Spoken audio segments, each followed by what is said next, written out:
ejemplo, también que corresponde a mediadores químicos. Entonces son 4 técnicas que vamos a tratar de resumirlo, ¿no? O comprimirlo lo más que podamos. ¿Se escucha bien atrás? No. Nada. Esto no funciona, hay que ponerle fibra y no tengo fibra tampoco. ¿Aló? Bien. Bien, vamos a ver entonces acerca pues, de lo que es inflamación. Bien. Cuando nosotros hablamos de inflamación estamos hablando de una lesión, ¿no?, que se ha producido por múltiples causas, ¿no? A veces, este es un tema bastante conocido, ¿no? Entonces siempre se ha hablado, ¿no?, a las mamás, a las tías, a los vecinos, a todo el mundo. Tengo inflamada la rodilla, tengo inflamado el pie, ¿no?, tengo una inflamación a nivel de tal órgano o tal parte del cuerpo, ¿no? Todo el mundo habla de inflamación. Es un término bastante conocido. Y no tan solo eso, ¿no?, sino que tiene su razón también de ser. Inflamación, bueno, pues a veces se deriva de un verbo, de una palabra latina, ¿no?, flama, ¿no? Flama, que es arder, ¿no?, arder, prender. Entonces, de ahí deriva y luego inflamate, que en su traducción le quitaron la M, ¿no?, porque ella flama doble M, en latín le quitaron la M y esto ya significa pues como soplar. Entonces, de ahí viene toda esta palabra de inflamar, no soplar, frío. Entonces, y la otra ardía es la flama, porque era una lesión roja que ardía y dolía, ¿no? Y entonces todo eso ya viene una conjugación que se le puso el término de inflamación. Y esto pues data de hace muchos siglos atrás, ¿no? Tal vez así que 3 siglos antes de Cristo ya se hablaba de lo que era inflamación, y eso están registrados en todos esos papiros egipcios, ¿no?, acerca de y describía esta nueva enfermedad, y la enfermedad era la inflamación. Muy bien, y así pasaron mucho tiempo, muchos años. Entonces ellos vieron pues que posteriormente ya se habló, ¿no?, con Celsus, ya recién un siglo después de la era de Cristo, ¿no?, después de Cristo, se comenzó a hablar de la inflamación. Bien, y esto se dijo que era una respuesta protectora, ¿no?, local del tejido vivo vascularizado ante diversos estímulos destinados a eliminar, diluir, neutralizar o mantener localizada tanto la causa inicial de la lesión como las células y tejidos muertos a consecuencia de la lesión. Bien, entonces todo eso era un proceso inflamatorio, ¿no?, algo que era beneficioso para el organismo, pero no fue concebido así en una primera instancia, ¿no? Ellos decían que era una gran enfermedad y grave enfermedad. Entonces, aquí, resumiendo todo esto, ¿qué cosa es la inflamación? La inflamación no viene a ser sino es la reacción de los tejidos vivos ante cualquier forma de lesión, ¿no? Eso es la lesión. Ante cualquier agresión tisular hay una respuesta, hay una reacción inmediata del organismo ante cualquier forma. ¿Su objetivo cuál es? Su objetivo es fundamental, es de protección, o sea, su objetivo es defensivo. Su finalidad, destruir, diluir, neutralizar o contener al agente causal. Esa es la finalidad que tiene la inflamación. Ahora, si bien se trata de una respuesta defensiva frente a la agresión, bajo condiciones extraordinarias, también puede implicar una lesión potencial para el individuo, ¿no? Entonces, algunos, bueno, puede ser, si bien es cierto, es de repente una inflamación localizada, ¿no?, por alguna agresión o una noxa a nivel de la pierna, a nivel del pie, a nivel del brazo, puede ser eso. Pero otras veces, cuando esta otra causa, por ejemplo, una causa inmune, y que puede ser una respuesta más generalizada o una respuesta orgánica, entonces eso ya está en riesgo hasta la vida de la persona.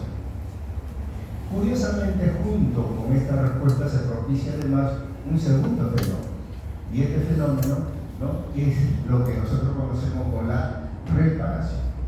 Entonces ahora entendemos que esto no va separado, simplemente se inicia. La respuesta inmediata a la inflamación aguda, pero a los pocos días, ¿no? Al tercer o cuarto día comienzan a aparecer otro tipo de células y comienza paralelamente a realizarse el proceso de la reparación. Entonces, y así va de la mano hasta que llegue a una curación, ¿no? Por reparación tisular. Bien, entonces habíamos dicho pues de que esto acá tenemos que Celsus, ¿no? Comenzó a hablar en el siglo I después de Cristo. Él mencionó los signos cardinales de la inflamación, ¿no? Que fueron calor, rubor, edema y dolor, porque así lo concibió. Bien, pero fue hasta el siglo XIX en que de repente entró Virchow y agregó un signo cardinal adicional. Y este signo cardinal era la pérdida de la función, ¿no? Y era lógico pensar que eso se daba de esa manera, ¿no? ¿Por qué? Porque esto de repente ustedes pueden ver una luxación, una torcedura del pie o cualquier lesión de uno de los miembros, entonces ¿qué cosa? No va a poder caminar. Entonces ahí viene la pérdida de la función tisular que se menciona en esta lesión. Bien, esto entonces, ¿qué cosa es lo que pasó? ¿Cómo evolucionó todo esto, ¿no? Entonces, habíamos dicho que Virchow en el siglo XIX entonces describió la incapacidad funcional como nuevo signo cardinal. Pero de ahí siguieron, esto no quedó así, sino siguieron estudiando y estudiando, ¿no? Y miren, tuvieron que pasar una serie de años para llegar a nuevos descubrimientos acerca de la inflamación. Hasta entonces se creía que hasta lo que había escrito Hunter, que no es una enfermedad sino una respuesta adaptativa de defensa, ¿no? Con efectos saludables a muertes. Hasta entonces, hasta esa fecha antes, se creía que la inflamación era una enfermedad y no sabían cómo tratarla. Ellos veían que en algunas tenían una respuesta positiva e inclusive sin ningún tipo de tratamiento, y que en otras tenían una respuesta negativa. Bien, entonces Hunter menciona que esto no es una enfermedad, esto es una respuesta beneficiosa para el organismo. Conger, en el siglo XIX, cuando comenzaron a aparecer los microscopios, comenzó a ver. ¿Y qué cosa es lo primero que hizo? Vio también qué sucedía. Pero ahí no había, pues, en esa época no había parafina, no había bloque, no había micrótomo, no había nada. Entonces directamente llevó al microscopio la lengüita de una rana, ¿no? O el peritoneo, todos los vasitos que se encuentran ahí superficiales, y lo observó. ¿Y qué observó? Observó qué cosa es lo que sucedía a nivel de estos vasos sanguíneos y comenzó a ver la migración de leucocitarios y la pérdida de expresión vascular. Eso es lo que vio Conger, ¿no? Entonces, en esa época, Mesnikov, en 1880, aproximadamente 82, entonces, él descubrió el proceso de la fagocitosis. Mesnikov propuso, o como tenía la teoría, de que la célula, cuando se producía una lesión, la célula pasaba y era traída hacia el sitio de lesión. Esa era la teoría celular. Pero en esa misma época estaría una teoría, ¿no?, contraria a ello, y era la teoría de Ehrlich.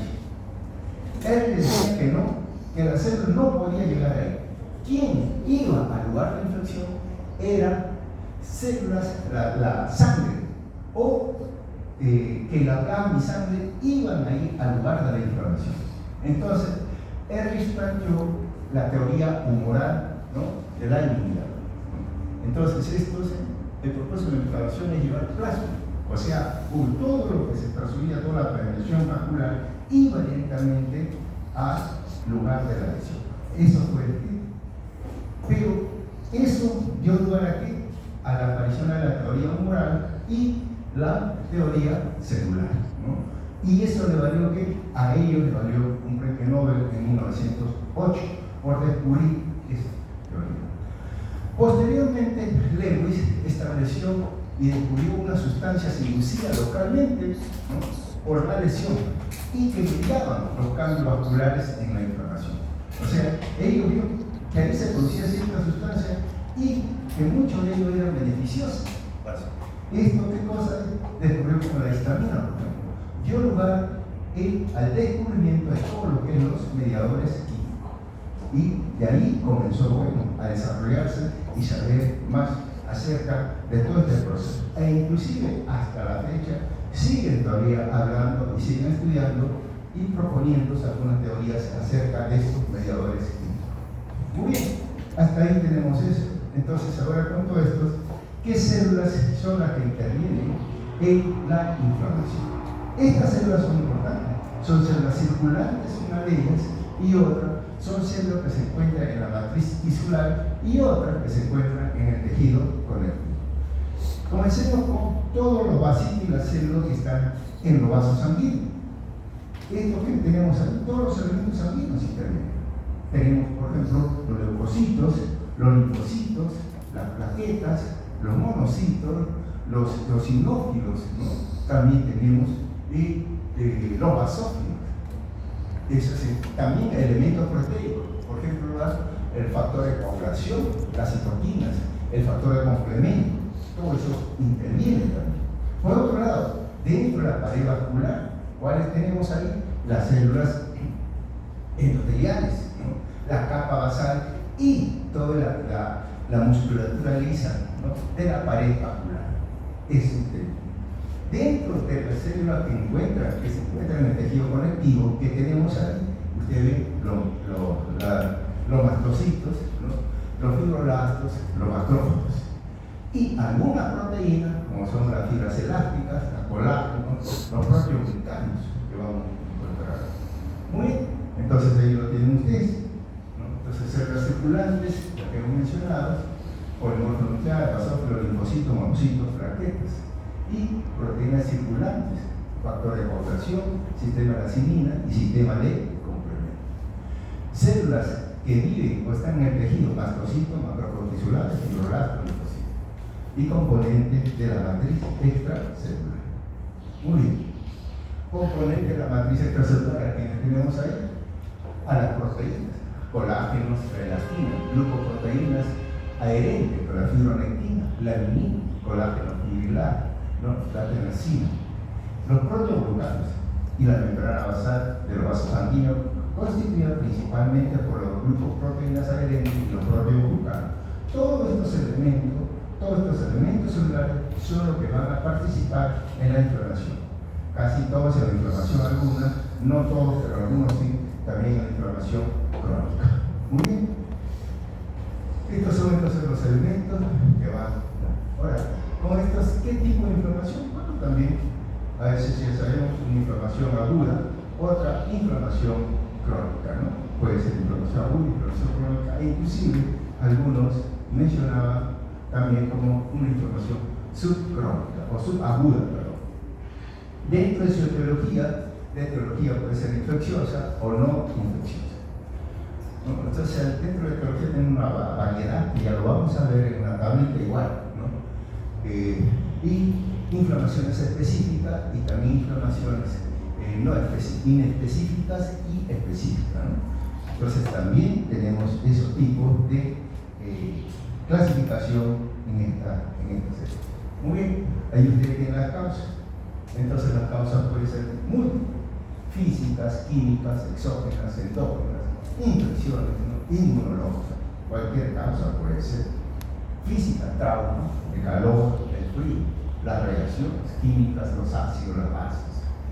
Exógenas, bacterias, cuerpos extraños, cualquier cuerpo extraño puede producir una inflamación. Endógenas, sustancias orgánicas, ¿no?, alterar cristales de colesterol, por ejemplo, los lípidos como endógenos. Infecciones, ¿no?, tenemos bacterias, virus, hongos, parásitos. Las inmunológicas, una reacción antígeno-anticuerpo, mediadores celulares, alteraciones genéticas. Y cualquier sustancia que origine un daño celular.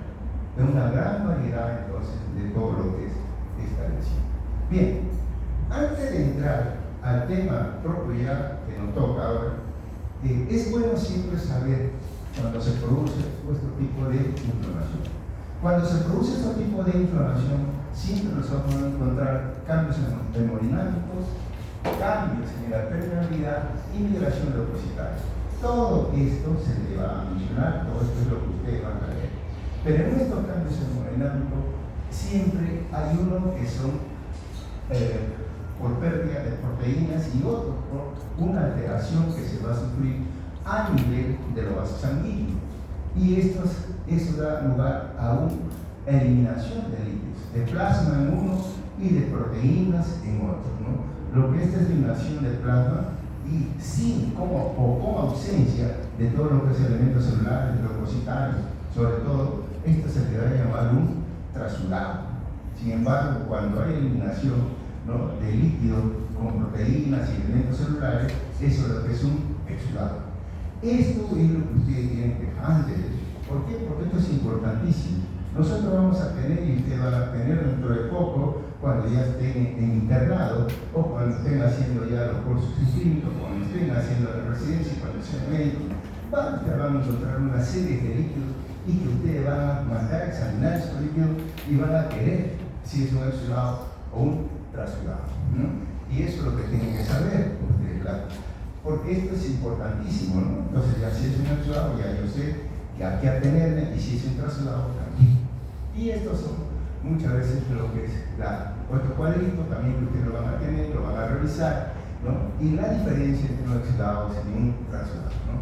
Un trasudado, bueno, se puede dar por un aumento de la presión hidrostática capilar, ¿no?, como insuficiencia cardíaca congestiva, una disminución de la presión hidrostática intersticial, disminución de la presión homótica capilar, ¿no? Entonces, disminución de la presión hidrostática intersticial, etc. Todas las características que pueden dar eso. Sin embargo, en el exudado ya comienzan a presentarse por otro tipo de causas. Dentro de todo, ¿qué es lo que le interesa más o le debe interesar más a ustedes? El pH. ¿Qué más? Si es que tiene o no tiene proteínas, ¿no?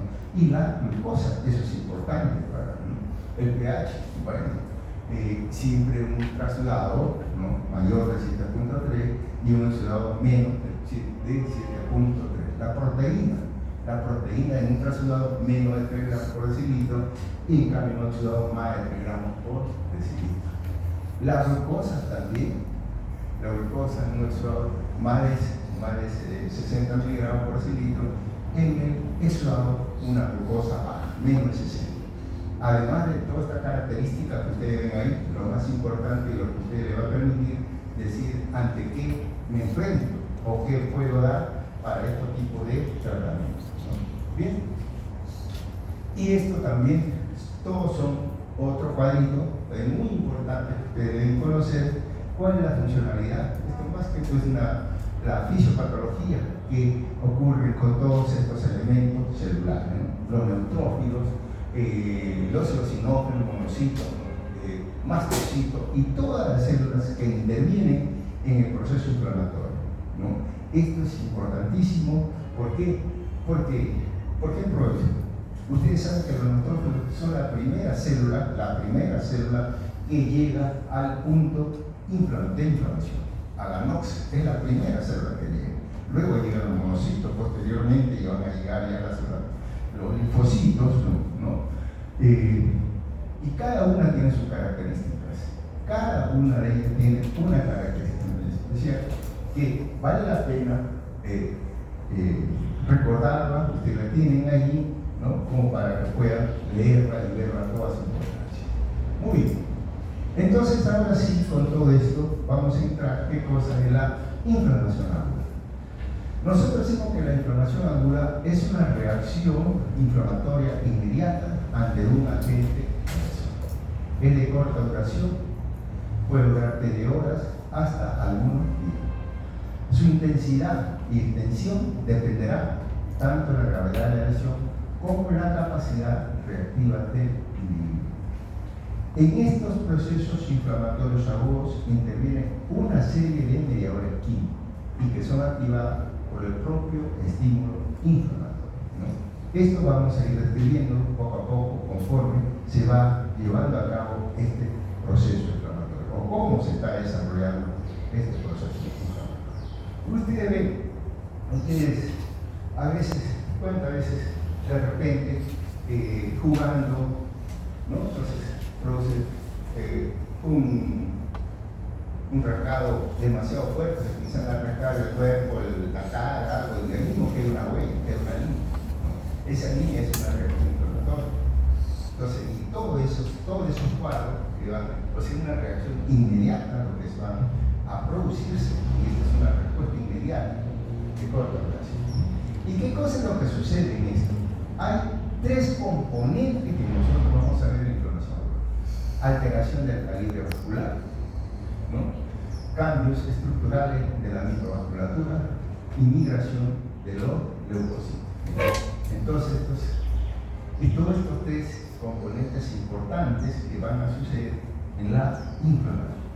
Bien, en los cambios estructurales de la microvasculatura te permiten, ¿no?, que la proteína plasmática, los leucocitos, abandonen la circulación, y la migración del leucocito es la salida de estos elementos celulares y que van a ir al punto de la lesión. ¿Y qué cosa es lo que sucede en toda esta lesión? Muy bien, vamos a ver entonces los cambios vasculares, ¿no? El aumento del flujo sanguíneo. ¿Qué cosa es lo que se va a llevar a cabo? Cuando se produce una lesión, ¿no?, por cualquier tipo de noxa, entonces lo primero que vamos a tener es una vasoconstricción. Lo primero, una vasoconstricción rápida. Se produce entonces una vasoconstricción y luego una vasodilatación. ¿No? Vasoconstricción y luego una vasodilatación. ¿Qué cosa es lo que interviene en esta alteración del flujo sanguíneo? Mediadores químicos, la histamina, la brancimina, factores de complemento, C3-5A, prostaglandina, prostaciclina. Esto va a producir una dilatación arteriolar y también una apertura de los esfínteres capilares. Si ustedes pueden ver ahí, entonces ustedes pueden ver, ¿no? Este es un vaso normal. Entonces lo primero que se produce es una vasoconstricción y luego una vasodilatación. En esta vasodilatación el flujo sanguíneo se incrementa. Al incrementarse el flujo sanguíneo, entonces ¿qué va a pasar? Va a haber un incremento de todo lo que es los elementos sanguíneos, los eritrocitos, y eso va a dar a una éstasis, a un enlentecimiento. El flujo sanguíneo ya no va a ir a una corriente adecuada, sino esta se va a enlentecer. Y esto hace, el enlentecimiento hace que aquí se produzca pues una éstasis, pérdida de flujo axial. Entonces el flujo axial tiene que ir en este sentido, se pierde la velocidad y hay un aumento de la presión homeostática. Entonces esto puede durar de 10 a 30 minutos. Es lo que nosotros conocemos como la hiperemia. Entonces se vuelve rojito ante cualquier lesión, vasoconstricción, vasodilatación. Lo primero que hace una zona rojita, se pone rojo colorado, ¿no? Ustedes ya lo deben haber comprobado muchas veces en la práctica, ¿no? Bien, luego viene el aumento, igual cambio vascular, también el aumento de la permeabilidad vascular. Entonces, esto da lugar a la salida de un líquido rico en proteína hacia el intersticio. ¿Quién interviene? Intervienen mediadores como la histamina, la brancimina, el complemento 3, complemento 5A y los leucotrienos, además el complemento 4 y D4. Dependiendo, todo esto depende de la gravedad. Y aquí se van a identificar tres patrones de permeabilidad vascular. Tres patrones. Entonces la permeabilidad vascular no es igual con una lesión leve que una lesión grave, ¿no? Entonces, tenemos nosotros, en principio, una reacción inmediata transitoria. Una reacción inmediata transitoria, y esto se va a dar en los casos leves. En los casos leves, la permeabilidad aumenta en 1 a 2 minutos y desaparece entre los 15 y 30 minutos. Esto está mediado por la histamina y la brancimina, ¿no? La contracción endotelial sería efecto de la histamina. No hay efectos acá sobre los capilares. O sea, la dilatación de los capilares no se va a producir. Es algo leve nada más, que llega y se va. Entonces es una lesión leve. En la reacción cardíaca prolongada ya es una lesión moderada, o sea, es mucho más intensa esta lesión. ¿Qué sucede? Se inicia después de los 30 minutos y puede llegar hasta las 10 horas, ¿no? Y esto va a alcanzar un máximo. ¿Cuál es el máximo? El pico máximo entre 4 y 24 horas alcanza ahí cuando estas lesiones son moderadas. Hay compromiso de capilares, entonces aquí ya tenemos que los capilares se van a ensanchar también. Y de las vénulas. Hay daño del endotelio seguido por una retracción pasiva. El endotelio, en la leve, no hemos visto que haya daño endotelial. Aquí sí ya comienza a haber daño endotelial. Entonces ya lo más probable es que se produzca una retracción pasiva, y esto no está creado por histamina. Ejemplo, la quemadura, ¿no? Ese es en la moderada. En las reacciones, ¿no? Inmediata prolongada, reacción inmediata prolongada en la lesión grave. En la lesión grave, ¿no? Es muy similar a la reacción inmediata, o sea, sí, hay muy similar, pero en esta reacción permanece mucho más tiempo, es como una becetita que permanece acá, ¿no? Entonces, esta es una reacción, entonces una reacción cardíaca. Esta lesión va a causar muerte y disgregación de estas células endoteliales. Miren que tienen acá un vaso sanguíneo con las células endoteliales, ¿no? Y en esta otra, ustedes también pueden ver, ¿no?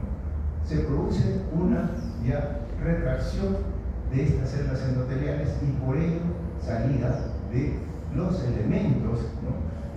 Tanto proteínicos como celulares de los vasos sanguíneos hacia el extracelular o hacia el extravascular, o si no, se van a dirigir a lesión de la injuria, vamos a decir. Y esta otra, que es mucho más severa, aquí ya comienza a ver mucho más prolongada y hay muerte de células endoteliales, y eso va a hacer que esto se produzca una mayor agresividad de toda esta lesión que nosotros vamos a encontrar.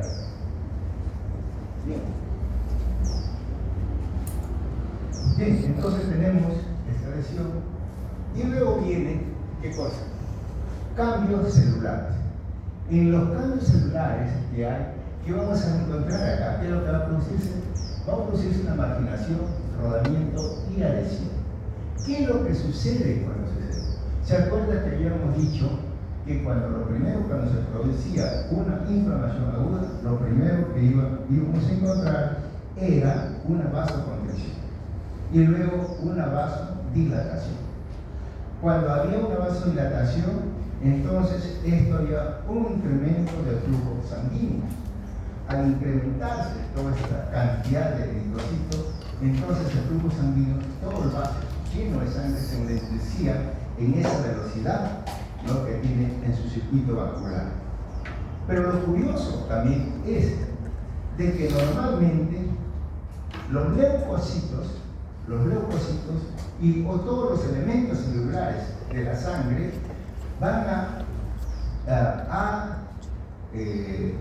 a disponerse en la parte central. Por la parte central es donde viajan todos los elementos formes de la sangre. Y en la parte periférica de los vasos, en la parte periférica, vamos a encontrar todos estos, los hematíes. O sea, en la parte central, elementos forma sanguíneo, y en la parte periférica, los hematíes. ¿Y qué es lo que sucede aquí con esto? Esto de aquí, ¿qué cosa? Esto vamos a ver, y aquí ocurre lo contrario. Ocurre de que estos hematíes comienzan a desplazar a los leucocitos, ¿no? Estos hematíes comienzan a desplazar a los leucocitos. Lo desplazan.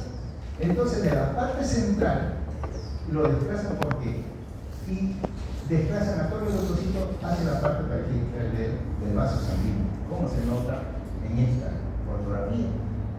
Esto es lo que se denomina una marginación.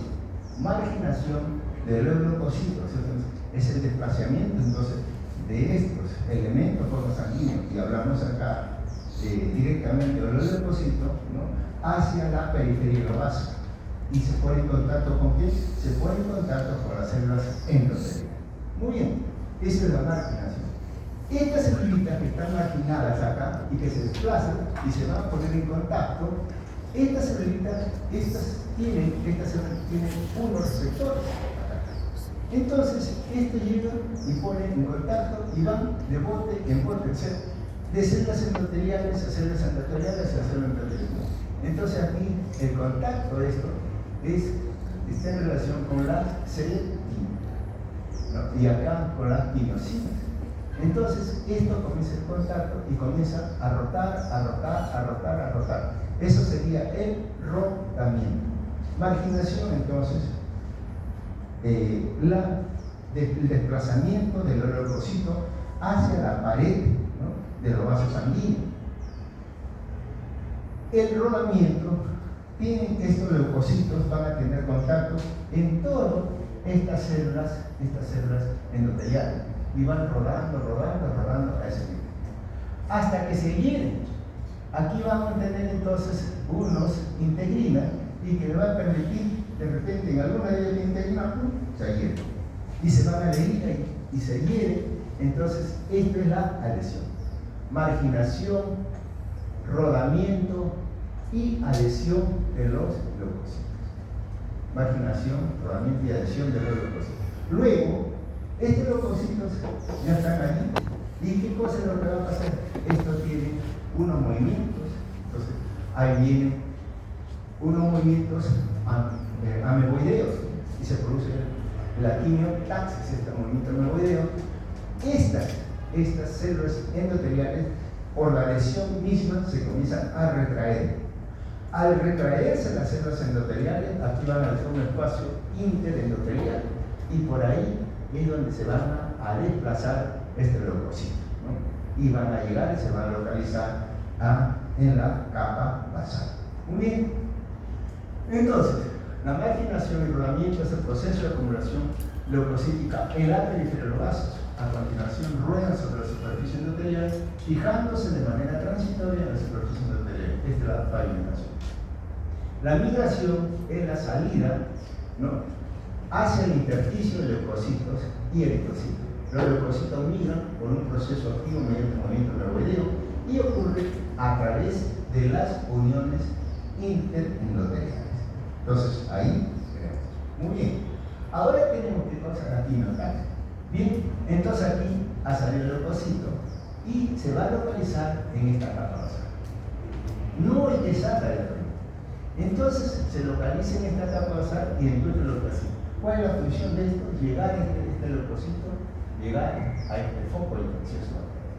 Ahí va a llegar. Entonces, ¿pero qué cosa? Este leucocito tiene unos receptores. Acá tiene un receptor. Y estos receptores son de sustancias quimioatrayentes o quimioatractantes, ¿no? Estos receptores quimioatractantes, entonces, ¿quién lo va a producir? Entonces, esto va a estar la oxonina, el complemento C3B, el complemento 3BI, ¿no?, y el complemento 3A, 3,5 y la anafloxacina. Todos esos son sustancias quimioatrayentes. Y estas sustancias se van a localizar en estos receptores que tienen estos leucocitos. Cuando estas sustancias atrayentes se localizan y se pegan a estos receptores, entonces estos van a liberar ¿qué cosa? Calcio. Al liberar estas sustancias atrayentes, liberan calcio a este leucocito. ¿Qué va a pasar ahí? Comienza este leucocito a tener movimientos propios. Comienza entonces este leucocito a detectar, ¿no?, es un quimioatrayente y comienza a detectar el foco infeccioso. Y ahí es donde va, ¿no? Entonces, esto comienza a migrar y comienza a irse hacia el foco infeccioso. Es la quimiotaxis, es lo que produce. Entonces, producido esto, bueno, lo tenemos, la quimiotaxis, los leucocitos entonces se fijan con agentes quimiotácticos, los receptores de membrana para sustancias quimioatrayentes que al unirse producen entrada de calcio y capaces de percibir la gradiente de concentración y dirigirse hacia la zona donde está el agente adhesivo o el foco infeccioso. Ahí, muy bien, hasta ahí estamos. Luego, ¿qué cosa una vez que ha llegado al foco infeccioso? ¿Cuál es o cómo va a actuar estos leucocitos? Estos leucocitos van a fagocitar. Tienen actividad fagocitante. Entonces van a fagocitar. Y entonces produce la fagocitosis, un mecanismo para eliminar, ¿no?, a los agresores exógenos y limpiar el sitio de la lesión, ¿no? Y esto tiene 3 etapas: reconocimiento y unión, englobamiento, muerte y degradación. Entonces ya lo tenemos el leucocito en el foco de la lesión. Ahí está. ¿Y qué va a hacer y cómo va a actuar este leucocito? Entonces, primeramente, reconocimiento y unión. Este leucocito tiene unos receptores, de oxoninas. Estas bacterias van a tener oxoninas en su superficie. La oxonina se va a pegar a las bacterias. Entonces, esta bacteria, y acá tiene unos receptores de oxonina. Entonces, ¿qué es lo que va a pasar? Este leucocito, esta bacteria se va a unir a estos receptores de oxonina. Entonces se unen. Al unirse, entonces ya lo reconoció y ya lo unió. Entonces, ¿qué va a pasar? El englobamiento. Al unirse, ¿qué es lo que va a pasar? El citoplasma, este leucocito se invagina. Hay una invaginación. Entonces, esta bacteria que está en su superficie, al ser invaginada, entra, ¿no? Entonces entra y se forma como un globito acá. Se forma como un globito. Entonces, ese es el englobamiento o la digestión. Esta celulita, este espacio que queda, tiene que tener miofilina, ¿no? Y tiene que tener magnesio, calcio. Entonces, ¿para qué? Para que le permita la unión acá. Le permita otra vez que se pliegue. Una vez que sea estas dos superficies se han unido, aquí ya queda un globito, y esos son los fagosomas acá. Entonces se forma este fagosoma. ¿Listo? Aquí ya está dentro, ya ha sido digerido o englobado, y ha sido digerido, ¿no?, esta bacteria por los leucocitos. ¿Qué sucede acá? Los leucocitos, entonces, en muerte y degradación. ¿Cómo se lleva a cabo esto? Los leucocitos, ustedes saben que tienen unos gránulos leucocitarios, ¿no?, o los gránulos azurófilos que le llamamos. Entonces, estos gránulos azurófilos tienen sustancias lisosomiales. Entonces, este fagosoma que se va a encontrar acá, entonces, tienen las sustancias lisosomiales, entonces se comienzan a unir. Todo esto estos gránulos azurófilos se comienzan a unir a este globito, a este globamiento, a esa bacteria. Y comienza allí a secretar todas estas sustancias lisosomiales. Al secretar estas sustancias lisosomiales, ¿qué es lo que hace? Da muerte a la bacteria o al elemento inflamatorio que hacía morir. Da muerte y lo pega. ¿Listo? Ahí quedó. Ahora, pero esto no sucede con todo. Porque esto de aquí hay algunos elementos inflamatorios, ¿no? Hay algunas bacterias, ¿no?, en la cual los leucocitos no pueden, o sea, estos elementos lisosomiales no pueden ser destruidos. No los puede destruir, perdón. Por ejemplo, ¿cuáles son? El bacilo de Koch. El bacilo de Koch es englobado a este nivel, pero no destruido. Entonces ahí va a quedar. Entonces, al quedar este bacilo de Koch, puede tener meses, años ahí, un bacilo durmiendo, o virus también, ¿no? También que no pueden ser destruidos. Eso es lo que sucede con algunos elementos inflamatorios que no pueden ser destruidos. Muy bien. Entonces, ¿qué es lo que sucede? Una liberación de productos leucocitarios y lesión tisular. Bueno, esto es los leucocitos. ¿Qué cosas lo que van a liberar? ¿No? Durante la fagocitosis, los leucocitos liberan unos productos enzimas lisosomiales, fagosomas, granulocitos, metabolitos activados derivados del oxígeno y productos del metabolismo del ácido araquidónico, como prostaglandina y leucotrieno. Son elementos ya que están constituidos los granulos azudófilos y qué es lo que contienen y qué cosa es lo que va a depositar dentro de todo ese englobamiento o esa sustancia digerida, ¿no? Por los leucocitos. Bien. Defectos de la función leucocitaria. Todo no es maravilla tampoco. Puede ser que a veces se presenten algunos efectos de la función leucocitaria que interfieren, estos efectos interfieren con la inflamación y aumentan la susceptibilidad frente a las infecciones. A veces hay esos también, ¿sabes? ¿Por qué no sanan? Pues se tiene que ver. Generalmente son defectos genéticos y adquiridos. Por ejemplo, una neutrocitopenia, defecto de adhesión leucocitaria, defecto en la fagocitosis como el síndrome de Chiari-Higashi, defecto en la actividad microbicida, por ejemplo, en la enfermedad granulomatosa crónica, ¿no? Existen defectos hereditarios, por ejemplo, en la NADPH, o sea, en la nicotamina adenina, dinucleótido fosfatooxidasa, ¿no? Estos son defectos que pueden dar lugar a la función de los leucocitos, ¿no?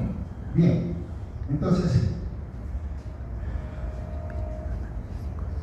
todos estos lo vamos a ver ya con una vez que se ha producido cómo es que van a actuar los mediadores químicos. Como dicen ya nosotros hemos mencionado algunos de ellos, mediadores químicos, bueno, es un tema aparte, vamos a tratar de resumirlo lo más que podamos aquí. Bien, los mediadores químicos de la inflamación son mensajeros que actúan sobre los vasos sanguíneos, células inflamatorias y otras células, e inician y regulan la respuesta inflamatoria del organismo, ¿no? Bien, se activan por productos microbianos o por proteínas del huésped, que a su vez son activados por microbios o por tejidos dañados. Desarrollan su acción por unión a receptores específicos de la célula diana, acción enzimática directa y está mediado por daño oxidativo. Un mediador puede estimular la liberación de otro mediador, lo que representa un mecanismo de amplificación. Una vez liberados, una vez activados y liberados, la mayoría de los mediadores tienen una vida muy corta y desaparecen rápidamente o son inactivados por enzimas o sufren acción inhibitoria, ¿no? Por algunos inhibidores que van a... Bueno, son conceptos generales de cómo es esta mediadores químicos. Dentro de todos los mediadores químicos tenemos una gran lista de aminoácidos, histamina, serotonina, proteína plasmática, sistema de complemento, sistema de coagulación, ácido araquidónico y su metabolito a través de la vía de la oxigenasa, ¿no? O la prostaglandina y el convexano, o a través de la vía de la lipoxigenasa, los leucotrienos y la lipoxina, ¿no? Son algunos de ellos, y cómo actúan las citocinas y las miocinas. También tenemos entre ellos las interleucinas, interferones, factor de necrosis tumoral, factor transformador de crecimiento, factor estimulante de colonia, la lipotoxinas, ¿no? Y la quimiocinas. Bien, igual otros también, los neuropéptidos, ¿no? Sustancia P, neurosiminas A, factor activador de plaquetas, como el ácido oxionítrico, ¿no? Constituyentes lisosomiales de los leucocitos también, y dentro de ellos la lisosima, colagenasa, gelatinasa, lactoferrina, fosfatasa alcalina, etc. Y los radicales libres y derivados del oxígeno, del oxígeno, ¿no? Entonces, el rojo, comúnmente. Algunas de ellas, las descripciones, algunas de ellas, por ejemplo, la histamina, se detecta en los mastocitos, en los basófilos y la plaqueta. Representada por la histamina y la serotonina. Esas son aminas vasoactivas. Se almacena preformada, ¿no? En los granulocitos de los mastocitos, los basófilos y plaquetas. Eso es estímulo para su liberación de basófilos por la injuria física, anticuerpos y derivados de complemento, ¿no? Las anafilotoxinas. Estímulo para su liberación de plaqueta, agregación plaquetaria. Están entre los primeros que son liberados durante la inflamación. ¿Cuál es la acción de estas aminas vasoactivas? Dilatación arteriolar, aumenta la permeabilidad en la vértebra, contracción en las grandes arterias. Mecanismo de acción, unión de receptores H1 de las células endoteliales, ¿no? Dentro de esas las características más importantes que tenemos. Bueno, ahí tenemos un cuadro también donde está resumido todo acerca de la histamina, ¿no? Y la serotonina. También encuentra ahí hacia abajo el ácido araquidónico. La prostaglandina es otra, producida también por mastocitos, macrófagos y células endoteliales. Interviene en la vasodilatación e incrementa la permeabilidad vascular. Son responsables del dolor y la fiebre en la inflamación vascular.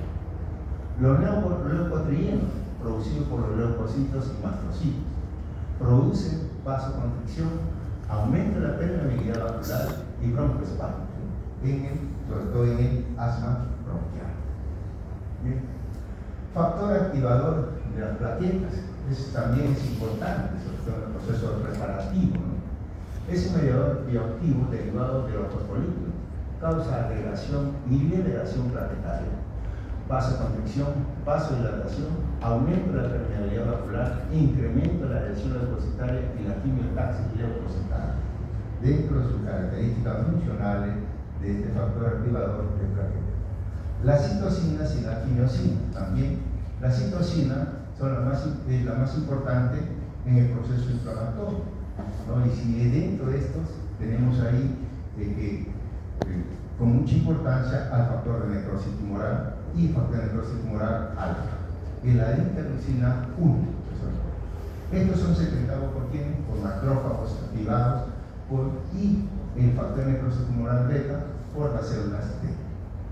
La quimiosina no viene a ser una familia de proteínas pequeñas que actúan como quimioatrayentes, reclutando distintos tipos de leucocitos al sitio de inflamación, ¿no?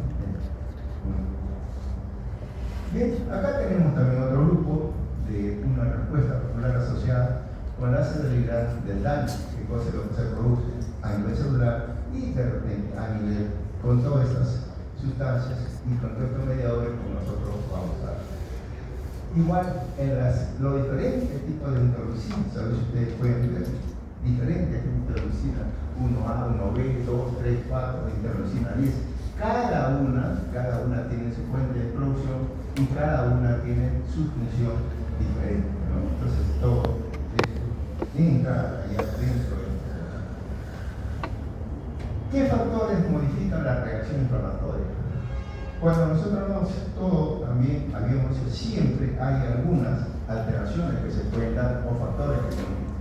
En relación con el agente causal, ¿no? Depende de la gravedad del agente causal, eso también va a ser importante, ¿no? Y depende también de la cantidad, la penetrancia, la resistencia a la neutralización, potencial patógeno, duración y resistencia, ¿no? Algunos agentes, o de repente el proceso o la invasión bacteriana es poca, entonces, bueno, la respuesta va a ser mucho más rápida también y menos dañina. Pero cuando la infección es producida por gran cantidad de bacterias, entonces ya el asunto es mucho más grave. Por eso depende de la cantidad, la penetrancia, la resistencia a la neutralización también. Entonces esto depende de la virulencia que tengan, ¿no? Estas germen, este virus o bacterias que han invadido. Muy bien. Factores relacionados con el huésped. Ahí tenemos la edad. La edad, a veces, siempre los dos polos opuestos, ¿no? La corta edad en los niños y en los pacientes mayores. El estado de nutrición, indudablemente, esto influye mucho en este proceso curativo. Trastornos hematológicos, igualmente. Alteraciones de la inmunidad, enfermedad general subyacente. A veces tenemos un proceso inflamatorio, pero que no permite una buena curación o una buena reparación, por ejemplo, una diabetes, ¿no? Entonces, de repente hay una úlcera, varicosa, etcétera, y tiene un paciente diabético, entonces la reparación celular es mucho más difícil, ¿no? Riesgo sanguíneo también, donde hay ciertas alteraciones en la irrigación, puede explicar eso. ¿Cómo es que se produce esta inflamación? Entonces, la inflamación, la evolución, ¿cómo va a evolucionar? A veces tenemos una inflamación, bueno, la inflamación puede ir a la lesión, una inflamación aguda, Esta inflamación aguda puede ir a una reducción completa, ¿no? Sin mediar ningún tipo de alteración funcional. Eso se puede dar ahí. Pero otras veces esta inflamación aguda puede desarrollar entonces de repente un acceso, por ejemplo. Y este acceso puede ir a un plan curativo, pero con fibrosis, con pérdida de la funcionalidad. O de repente, esta es una lesión mayor que puede ir a la duración, pero esto nos va a llevar también a un proceso fibrótico con alteración también de la funcionalidad, ¿no? Por otra parte, esta también inflamación aguda, como no es, de repente, no es posible que haya combatido bien al germen agresor, entonces esto puede progresionar a una inflamación aguda. O de repente puede presentarse una lesión, infección viral, o infecciones crónicas, o lesiones persistentes, ¿no? Y esto me va a llevar a una inflamación crónica. La inflamación crónica puede algunas veces curar con algunos problemas de fibrosis también y con alteración en la funcionalidad. O sea, todas estas evoluciones que se puede dar en estos casos. Bien, en esta inflamación aguda, entonces cómo se va evolucionando la inflamación aguda. Puede haber una reabsorción del exudado. Cuando hay un exudado y este exudado es reabsorbido sin problema, entonces, bueno, si no hay destrucción tisular, entonces puede haber una resolución completa, sin alteración de ningún tipo de secuela, ¿no? Entonces se produce una curación completa.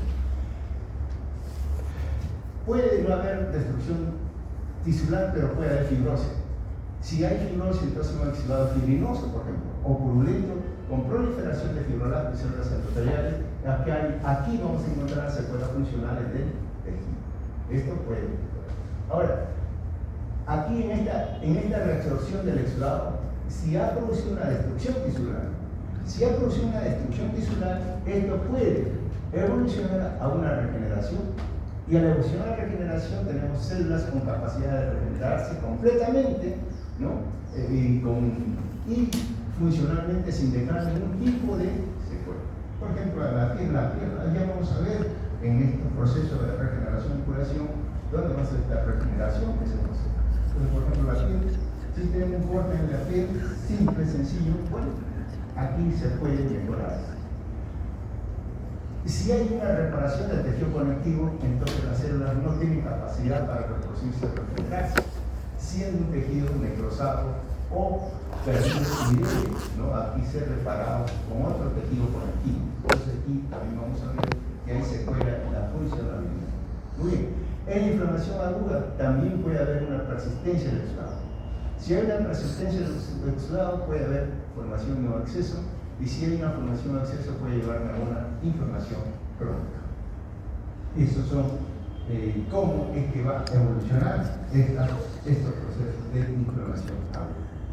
Algunas imágenes en las cuales la inflamación, patrón morfológico de la inflamación aguda, tenemos nosotros por ejemplo inflamación serosa, ¿no? Que se conocida a veces en algunas quemaduras simples, ¿no? En la cual aquí hay un exudado, pero un exudado pobre en proteínas, pobre en leucocitos. Es una lesión bastante simple, apoyar simple y que esto es de fácil curación. Hay otras, ¿no? La inflamación fibrinosa. Bueno, esta inflamación fibrinosa es una lesión mucho más extensa, hay un mayor daño celular, hay salida de fibrinógeno y esto se puede dar a nivel de la pleura, a nivel pericardio, a nivel del peritoneo. Esto evoluciona hacia una reabsorción mediante una fibrinolisis, ¿no? Puede curar sí, pero puede tener cierto tipo de lesión. La inflamación supurativa, ¿no? O purulenta, es como respuesta a una adhesión bacteriana. El exudado característico puso supuración y se forma un daño intenso con necrosis linfática. Se puede dar. Y en la apendicitis es un ejemplo clásico de inflamación supurativa difusa. En esta vemos nosotros, cuando comienzas, hay muchos estadios de la apendicitis. Cuando recién comienza, muchas veces es una apendicitis catarral nada más. Y la apendicitis catarral, a veces cuando es operado, simplemente puede ser extraída la apéndice y uno es una simple congestión vascular nada más. Y cuando uno la corta histológicamente, lo único que puede haber es una hiperplasia de los folículos linfóides que se van a encontrar. Es una apendicitis canal. O sea, una congestión vascular superficial puede llegar a eso. Pero esto puede ser de repente una apendicitis supurada pneumonosa. Cuando usted comienza el proceso inflamatorio, entonces esto va a llegar. Si el cirujano no lo opera de inmediato, esto va a continuar y el proceso infeccioso sigue ahí.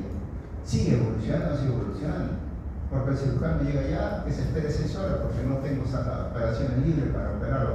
Cuando llega, de repente ya este proceso infeccioso comienza que comience la luz apendicular, ¿no? con lesiones celulares y comienza a entrar hacia la pared, ¿no? Y puede derivar hasta la cerosis y comienza a producir gran cantidad de polimorfos nucleares y comienza a producir fibrosis, ¿no?